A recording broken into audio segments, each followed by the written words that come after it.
Now, one of the things that I have really enjoyed as part of the streaming wars has been streaming services, especially ones that are free. And one of my favorites is Tubi. Now, so for those of you who don't know, Tubi is owned by the Murdochs. So the guys behind Fox Corp, who previously the owners of 20th Century Fox, which now Disney owns. So basically, what happened was they started this free service. Now it has ads, but otherwise the content is free. It's just like watching cable back in the day, right?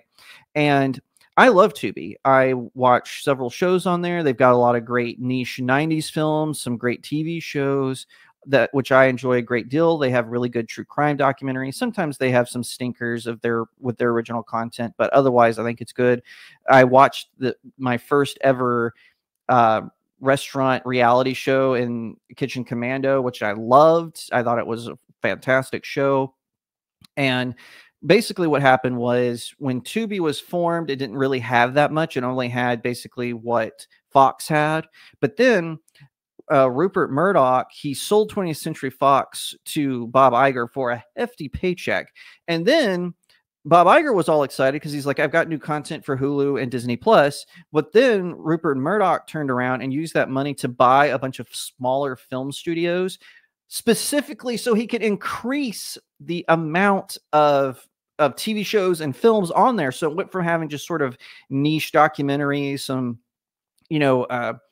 old movies that no one really cares about, to having this huge library of movie TV shows, including true crime and anime, which are two of my favorite genres. So apparently now Tubi is looking to extend even more, because as a lot of streaming services like Hulu, Disney Plus, Max, Paramount Plus, they're starting to feel the pressure because they're starting to lose the streaming wars. We're seeing films from Warner Brothers pop up on Netflix, movies from Paramount pop up on Netflix, Sony even. Sony sold their streaming service. They used to have one called Crackle, but no one cared about it, so they sold it to Chicken Soup for the Soul Media, I guess. But anyway, I digress. Apparently, Warner Brothers has struck a deal with Tubi to put their films on their platform. So remember, they have Max, which originally exclusively had all of those movies and TV shows. Well, now they're on Tubi. So this is according to Bounding Into Comics. Warner Brothers Discovery deepened its working relationship with the popular ad-based streaming site Tubi, and the rabbit hole will grow deeper. The Fox platform is already home to a myriad of Warner films and shows, but they are getting even more stuff this month and in 2024. Per Variety, Tubi and WBD inked a deal to stream recent releases like The Batman, Wonder Woman 1984, Black Adam, and more practically for free.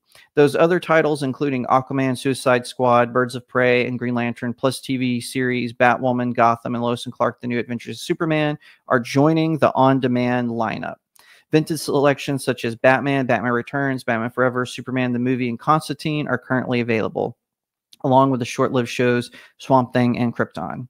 Tubi will regain the rights to stream Blade the series, which, though a Marvel property, was produced by Warner Brothers Television for the former Spike TV. Wow, that is a big deal. I think this is showing that the streaming wars are coming to an end. They oversaturated the market, and so we're going to see more of this. Originally, Netflix, before Max became a thing, before a lot of these places had their own streaming service, Netflix, Tubi, Hulu would sort of rotate out content, right? So you would see Batman Begins, the Dark Knight trilogy, around the time that it came out. It would pop up on Netflix around the anniversary of its release date, right? That is typically what happened. Then they would have, Star Trek for a year, and then it would go to a different streaming service. That was pretty common. That's why Frasier is still on Hulu, despite being a CBS show. Frasier came over because NBC and Disney, they co-own, or excuse me, Comcast, which owns NBC. They combined for Hulu, although I think Disney now totally owns it. There was some weird deal that happened there. That's why Bob Iger had to sell and lay off a bunch of people, was because they were getting close to that deal, but they didn't have the money to finish it, so they had to lay off a bunch of people, and then that's what they used the money for, was buying another streaming service. Which I always said when they bought 20th Century Fox, because they were like, what do we do with Die Hard? We can't put that on Disney Plus. I was like, why didn't they just put it on Hulu? Or make a Touchstone area of Disney Plus where you can go to Touchstone and then all of those movies pop up. I don't know. They just needed me there, I guess. I'm sure maybe there was a reason that I'm unaware of. Doubtful. But I do think that this is a sign that the streaming wars are coming to an end. I think that a lot of them will still maintain their streaming services. I think that we will see like Max still be around, but it'll be very limited. Same with Paramount Plus and even Disney Plus. But I think the ones that have been kind of, hey, we're trying to attract everybody, like Netflix, like Tubi, I think it's gonna go back to where it was, where they would kind of rotate out those films and they disappear for a while.